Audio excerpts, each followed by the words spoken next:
On considère une maladie rare lorsqu'il y a moins d'un cas pour 2000 habitants.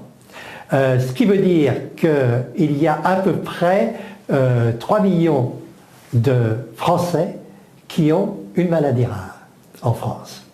Et d'autre part, on identifie actuellement entre 6 et 7 000 maladies rares. J'ai été effectivement à un moment donné confronté personnellement à ce problème-là, puisque j'ai une petite fille qui a une maladie rare. Cette maladie s'appelle le syndrome d'Angelman, et c'est une maladie pour laquelle les symptômes sont très lourds, puisqu'elle ne pourra pas parler. Elle fait de l'épilepsie sévère, donc elle ne peut pas communiquer, elle a beaucoup de mal, beaucoup de difficultés pour marcher, et effectivement elle dort très peu. Par contre, ce sont des enfants qui sont très souriants et qui vont vers les autres. Mais c'est des enfants qui ont un développement intellectuel qui est aux alentours de 2 ans. Et qui ont également une espérance de vie normale.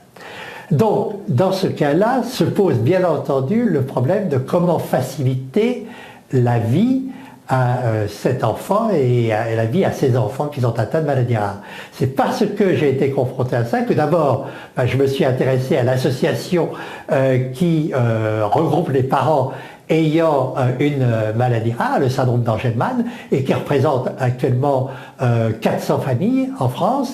Et puis ensuite, eh bien, je me suis également intéressé à l'Alliance Maladies Rares qui, elle, regroupe en fait 204 associations de parents ou d'enfants ayant une maladie rare différente.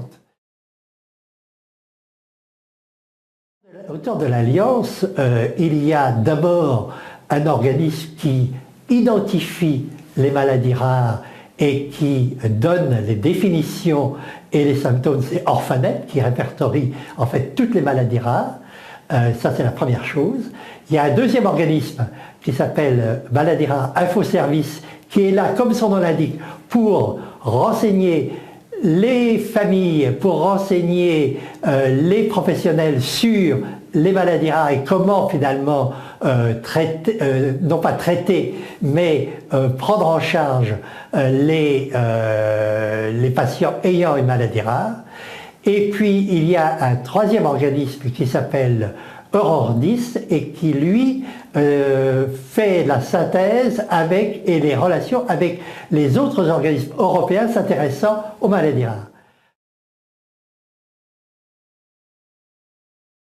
Avoir un programme qui à la fois forme les aidants est un projet important. Dans le cadre du 3e plan national maladies rares que l'on espère, dont on espère voir le jour après la fin du 2e plan national maladies rares, le problème des aidants sera mis tout à fait à l'ordre du jour. En effet, nous sommes confrontés, les familles sont confrontées au problème du burn-out et elles ont besoin à la fois de lieux de repos, de répit. Elles ont besoin d'être aidées, elles ont besoin d'être reconnues, une reconnaissance à la fois sociale et une reconnaissance économique. Si je prends l'exemple du syndrome d'Angelman, quand vous avez un enfant qui ne dort pas la nuit et que si vous le laissez seul, il va pleurer. S'il pleure, il va avoir sa température qui va augmenter. Si sa température augmente, il va faire une crise d'épilepsie et donc détruire le peu de neurones qu'il a.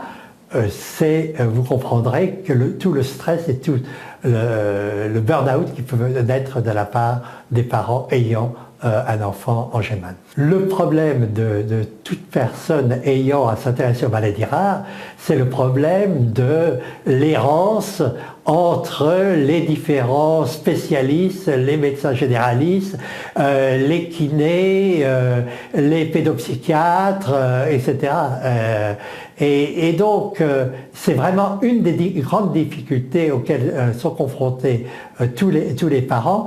Et la démarche actuelle qui se veut en France dans le cadre de la stratégie nationale de santé, vouloir parler du parcours de santé, elle s'applique parfaitement, j'allais dire, aux maladies rares, parce que ce que l'on a besoin, c'est d'avoir en fait une sorte de case manager, une sorte qui va en fait prendre en charge au nom de l'enfant l'ensemble des professionnels qui doivent agir pour améliorer la prise en charge.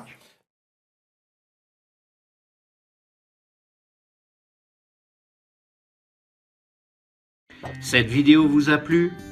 Alors nous vous invitons à vous abonner à la chaîne d'Aidant Attitude. Pour cela, cliquez sur le bouton en bas à droite de cette vidéo. Et pour ne rien rater des prochaines parutions de la chaîne, cliquez sur la cloche. Voilà. Enfin, si vous aimez nos vidéos, cliquez sur le pouce en l'air. C'est gratuit et ça nous encourage à continuer. Merci et à très bientôt.